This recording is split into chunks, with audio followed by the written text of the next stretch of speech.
में हमारे साथ हैं परमंश मौर्य जी। परमंश मौर्य जिला उद्योग केंद्र के उपायुक्त हैं। उनसे जानते हैं कि उनके विभाग में किस तरह से काम चलता है। ODOP उनकी एक योजना है, एक योजना मुख्यमंत्री स्वरोजगार योजना के संबंध में उनसे जानते हैं। तो ODOP में अभी जिले में क्या हो रहा है, किस तरह से आप कर रहे हैं? देखिए, जनपद मुजफ्फरनगर में जो ODOP योजना है यह काफ़ी अच्छी है। माननीय मुख्यमंत्री जी का बिल्कुल ही ODOP योजना ड्रीम प्रोजेक्ट है पूरे उत्तर प्रदेश के लिए। इसमें जनपद मुजफ्फरनगर के लिए ODOP के मार्जिन मनी स्कीम के अंतर्गत 100 लाख यानी 1 करोड़ रुपए का टारगेट है, जिसके अगेंस्ट हमने 2.5 करोड़ मार्जिन मनी तक के आवेदन हमने बैंकों में प्रेषित कर दिए हैं। लगभग 40 आवेदन हमारे बैंक में प्रेषित हुए हैं। इसमें छोटे कोल्हू से लेकर के बड़े क्रेशर तक और ऑटोमेटिक प्लांट लगाने वाले लोग भी इसमें सम्मिलित हैं।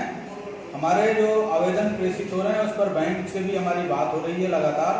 बैंक का भी बैंक के जरिए फाइनेंस होगा। उसके पश्चात हम उनमें अगर जो 25 लाख तक के क्रेशर हैं तो 25% सब्सिडी देंगे। 25 से 50 के बीच में है तो हम 20% सब्सिडी देंगे अथवा 6.25 लाख जो भी अधिक हो, और 50 लाख से ऊपर है तो उसमें हम 10% की सब्सिडी देंगे अथवा 10 लाख रुपया जो भी अधिक होगा। तो किन लोगों को प्राथमिकता दी जाती है आपके विभाग में? वाले जो कमजोर लोग हैं, रोजगार नहीं है, उन लोगों को चिन्हित किया जाता है, किस तरह से आप करते हैं? देखिए, इसमें जो अगर जो गरीब हैं, बेरोजगार हैं, उन लोगों के लिए भी स्कीम्स हैं। वो कोल्हू अगर जो चलाते हैं, उनके पास अपनी खुद की निजी जमीन है, उसमें अपना कोल्हू लगाना चाहते हैं तो वो भी हमारे पास आवेदन करते हैं। और इसमें बड़े लोग भी आ रहे हैं, कुछ पैकेजिंग यूनिट्स के लोग भी आ रहे हैं और कुछ जो काफ़ी पढ़ा लिखा वर्ग है, जैसे MBA है या कोई टेक्निकल से किए हैं, तो वो लोग भी इसमें काफ़ी रुचि के साथ जुड़ रहे हैं। और नो डाउट कि इस साल ODOP के अंतर्गत कम से कम 4-5 प्लांट हमारे बहुत ही अच्छे लगने वाले हैं। गुड़ जो कि यहाँ का एक मुख्य बिजनेस है, मतलब एक उत्पाद है, ODOP में इसीलिए मुख्यमंत्री जी ने उसको लिया है। तो गुड़ की कितनी वैरायटी यहाँ बनती है इस तरह से? गुड़ की तो बहुत सी वैरायटी हैं। पिछले साल यहाँ पर एक ODOP से संबंधित उद्यम समागम हुआ था, जिसमें लगभग 100 प्रकार के, 100 से भी ज़्यादा प्रकार के गुड़ और गुड़ से रिलेटेड उत्पाद यहाँ पर प्रदर्शित हुए थे। इसमें मुजफ्फरनगर में अभी एक ऐसी भी इकाई लग रही है जो गुड़ के चॉकलेट बनाएंगे, टॉफ़ी बनाएंगे, और गुड़ से रिलेटेड प्रोडक्ट्स चाहे मिष्ठान के हों अथवा ऑर्गेनिक गुड़ से रिलेटेड हो, ये सब भिन्न भिन्न तरह के लोग भिन्न भिन्न तरह के गुड़ से संबंधित प्रोडक्ट्स के लिए भी लोग मुजफ्फरनगर में इंटरेस्टेड हैं, रुचि ले रहे हैं और उसके अनुसार अपने प्रोडक्ट्स को ODOP के जरिए लॉन्च करने की कोशिश में है। एक योजना है मुख्यमंत्री युवा स्वरोजगार योजना, तो क्या है उसमें, कितना लक्ष्य आपको मिला है, मतलब किस तरह की योजना है? हाँ, मुख्यमंत्री युवा स्वरोजगार योजना भी बहुत ही अच्छी योजना है। जनपद मुजफ्फरनगर में 1 करोड़ 70 लाख का हमारा मार्जिन मनी का टारगेट है, जिसमें हमने लगभग 150 फाइलें बैंकों में प्रेषित कर दी हैं। और इसमें हमें मैक्सिमम 25 लाख तक का मैन्युफैक्चरिंग सेक्टर में हम फाइल प्रेषित करते हैं और सर्विस सेक्टर में 10 लाख रुपए तक की फाइल हम बैंकों में प्रेषित करते हैं।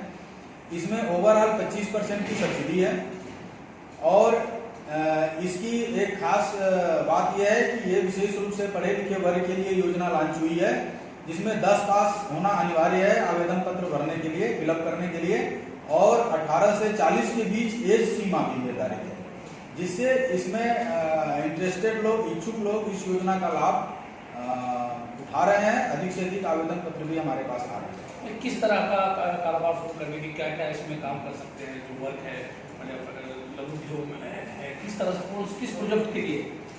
इसमें छोटे से लेकर के बड़े प्रोजेक्ट तक लगाए जा सकते हैं, जैसे इंटरलॉकिंग टाइल्स हो गया, या फर्नीचर से रिलेटेड कोई इंडस्ट्री हो गई, अथवा रेडीमेड गारमेंट से रिलेटेड है, बी पालन, मधुमक्खी पालन से है, और जैसे कोई गत्ते का निर्माण करना चाह रहा हो अथवा सैनिटाइजर से निर्माण से संबंधित या आपके मास्क से रिलेटेड हो, विभिन्न तरह के टाइप्स जो भी हमारे इंडस्ट्री हैं, अगर जो वो बहुत ज़्यादा पोल्यूटेड नहीं है, तो चूंकि एनसीआर क्षेत्र में है तो हम लोग ये भी देखते हैं बहुत ज़्यादा पोल्यूटेड इकाई न लगे, नॉर्मल हर एक तरह की इकाई मुजफ्फरनगर में स्थापित हो सकती है। ये कार्यक्रम प्रधानमंत्री रोजगार सृजन कार्यक्रम है, वो किस तरह का कार्यक्रम है, क्या क्या उसमें आता है, उसके बारे में बताइए। हाँ, प्रधानमंत्री रोजगार सृजन कार्यक्रम यह भारत सरकार की बहुत ही महत्वपूर्ण योजना है। ये 3 एजेंसियां संचालित करती हैं इसे, हमारा जिला उद्योग केंद्र, खादी ग्रामोद्योग बोर्ड और खादी ग्रामोद्योग आयोग। इसमें अलग अलग तरह की सब्सिडी है।